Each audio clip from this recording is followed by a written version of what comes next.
Little grains of sand frolic all around, ordered to assemble by harmonic waves of sound.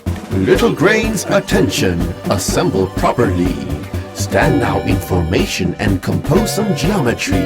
Those strong and standing waves pulse and oscillate, pushing all the grains aside as they resonate. And so the little grains tremble and vibrate, forming lovely figures on a metal Chladni plate. They find their antinodes where they can safely stay, away from all the pushing and the shoving of the waves. But as the pulsing waves change their frequency, the shaky grains must relocate and change their geometry.